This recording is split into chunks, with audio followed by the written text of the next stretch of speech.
આ ધરતી પર મહાપુરુષો આવે, પરમેશ્વર આવે અને પ્રતિષ્ઠા માટે દાખલા કરવા પડતા હોતા નથી. એની પ્રતિભા જ એની પ્રતિષ્ઠાનું કારણ બની જાય.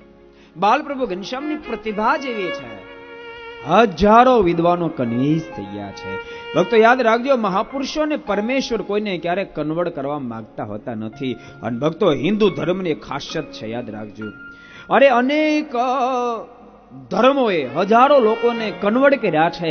ઈચ્છા હોય તોય ભલે, ન હોય તોય ભલે. અરે મારીને પણ એનો નિજ ધર્મ છોડાવીને પોતાના ધર્મની અંદર વાળ્યા છે. અરે કોઈ પણ ભોગે પોતાના ધર્મની અંદર લીધા છે. પણ ભક્તો હિન્દુ ધર્મની ખાસિયત છે, હિન્દુ ધર્મએ ક્યારેય કોઈને કન્વર્ટ કર્યા નથી. હજારો લોકોને કન્વિન્સ કર્યા છે, હજારો લોકોને કન્વિન્સ કર્યા છે. હિન્દુ ધર્મની ભક્તો મહાનતા એટલી છે. વાસ્તવિકતા હિન્દુ ધર્મનું ચિત્ર લોકો જોવે ને તો ધર્મમાં કન્વિન્સ થવાનું મન થાય, એવો દિવ્ય ધર્મ છે ભક્તો. આપણા સૂત્ર કેવા? દારૂ પીવો નહીં, મીઠ ખાવું નહીં, ચોરી કરવી નહીં, વ્યભિચારના પથે જવું નહીં, નહીં ખપતી વસ્તુ ખાવી નહીં, કોઈની પાસે છેતરાવું નહીં, કોઈને છેતરવા નહીં, ક્યારે લાંચ લેવી. કેવા આપણા દિવ્ય ધર્મ ભક્તો, કેવા ઉપદેશો આપણા. ક્યારેય જીવ પ્રાણી માત્રને દુભવવા નહીં. અરે નાના જીવ માકડ ચાંચડની હિંસા ન કરી. કશ્યપી પ્રાણીનો નૈવ કાર્યત્ર મામ કહી સૂક્ષ્મ યુકા મત કુણાદે રપી બુદ્ધ્યા કદાચન.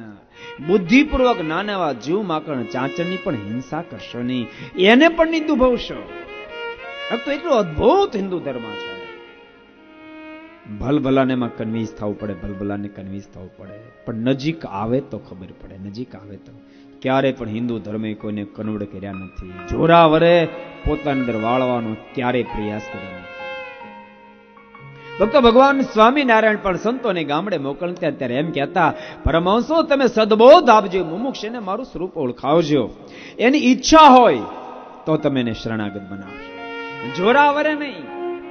અને ભક્તો સાચું કહું, દાન અને ધર્મ આ બે વસ્તુ જોરાવરે કરી શકાય તેમ નથી. અને જોરાવરે કરાવું તો ભક્તો તમને સુખ પણ ના આવે. એની અંદર સહજ પ્રેમ હોવો જોઈએ, પ્રેમ હોવો જોઈએ. એની અંદર માણસ કન્વિન્સ થવો જોઈએ. અદ્ભુત હિન્દુ ધર્મ ભક્તો, અદ્ભુત. આ ધરતી પર આવીને એમાંય ભગવાન સ્વામિનારાયણ ભક્તો એક વિશેષતા સ્થાપિત કરી. યાદ રાખજો, પ્રત્યેક ધર્મો મહાન છે, એમાં હિન્દુ ધર્મની તો વાત જ ન્યારી છે.